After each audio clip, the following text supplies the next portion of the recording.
मसीह में प्रिय भाइयों एवं बहनों, आप सब लोगों के लिए परमेश्वर का संदेश। इस संदेश के जरिए आप जानेंगे मरे हुए लोगों के बारे में। बाइबल का वचन इसके बारे में क्या बताता है। इन वचनों को सुनकर आपको ईश्वर की आशीष मिले। बाइबल का वचन कहता है प्रकाशित वाक्य के चैप्टर 20 के वर्ष 5 में, और जब तक 1000 वर्ष पूरे न हुए और जब तक शेष मरे हुए न जी उठे, यह तो पहला मृत्युत्थान है। यहाँ मरे हुए लोगों के बारे में बताया जा रहा है, और जो 1000 वर्ष की बात है वो समय को बताता है। मतलब जो लोग आज के दौर में मर गए हैं, वो समय आने पर फिर से जी उठेंगे। आज जो मरे हुए हैं वो तो सिर्फ एक चक्र को पूरा करता है कि जो धरती में है उसको सबसे पहले यहाँ मरना ही है, तभी वो स्वर्ग के लिए तैयार हो सकता है। लेकिन ये बातें सिर्फ समय आने पर ही पूरी होगी।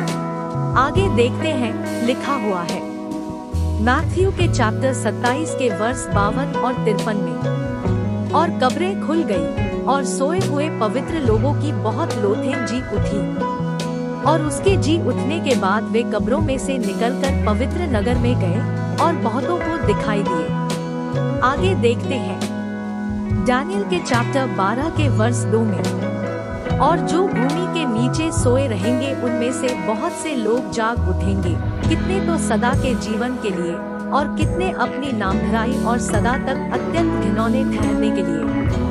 मतलब यहाँ भी बताया जा रहा है कि जीवित तो सभी हो उठेंगे, लेकिन उस समय भी जिस व्यक्ति की जो गलत आदत है वो उसे सुधार नहीं सकता है। इसलिए जरूरत है अपनी गलत आदत को आज समय रहते बदल देने का, क्योंकि ये समय फिर नहीं आएगा। आगे देखते हैं लूका रचित सुसमाचार के चैप्टर 24 के वर्ष 5 में, जब वे डर गई और धरती की ओर मुंह झुकाए रही, तो उन्होंने उनसे कहा, तुम जीवते को मरे हुओं में क्यों ढूंढती हो। ये बात उस समय की है जब प्रभु यीशु को दफनाया गया था, लेकिन प्रभु यीशु 3 दिन में जीवित हो उठे थे। और वहाँ जो महिलाएं रो रही थी उनको बोला गया था कि तुम जीवते को मरे हुए में क्यों ढूंढते हो। आगे देखते हैं रोमन्स के चैप्टर 6 के वर्ष 4 में, सो उस मृत्यु का बपतिस्मा पाने से हम उसके साथ गाड़े गए, ताकि जैसे मसीह पिता की महिमा के द्वारा मरे हुओं में से जिलाया गया, वैसे ही हम भी नए जीवन की सी चाल चले।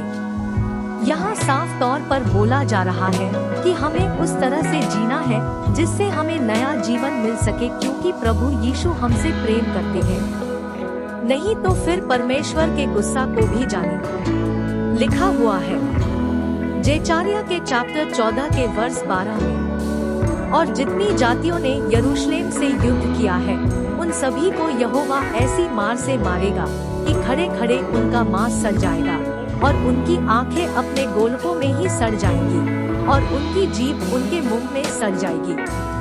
इसके बाद और आगे लिखा हुआ है प्रकाशित वाक्य के चैप्टर 9 के वर्ष 6 में, उन दिनों में मनुष्य मृत्यु को ढूंढेंगे और न पाएंगे, और मरने की लालसा करेंगे और मृत्यु उनसे भागेगी।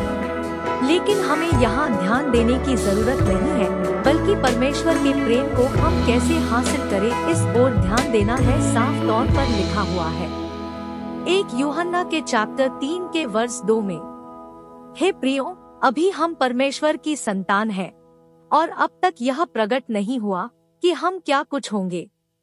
इतना जानते हैं कि जब वह प्रकट होगा तो हम भी उसके समान होंगे, क्योंकि उसको वैसा ही देखेंगे जैसा वह है। 1 यूहन्ना के चैप्टर 4 के वर्ष 8 में, जो प्रेम नहीं रखता वह परमेश्वर को नहीं जानता है, क्योंकि परमेश्वर प्रेम है। और मेरे प्रियो, आप इस बात को जरूर जान ले, ये सारी बातें बाइबल में लिखी हुई है, और बाइबल का वचन स्पष्ट कहता है लूका रचित सुसमाचार के चैप्टर 1 के वर्ष 37 में, क्योंकि जो वचन परमेश्वर की ओर से होता है वह प्रभावरहित नहीं होता। मेरे प्रियो, इस वीडियो के लिए इतना ही। परमेश्वर की महिमा हो। आमीन।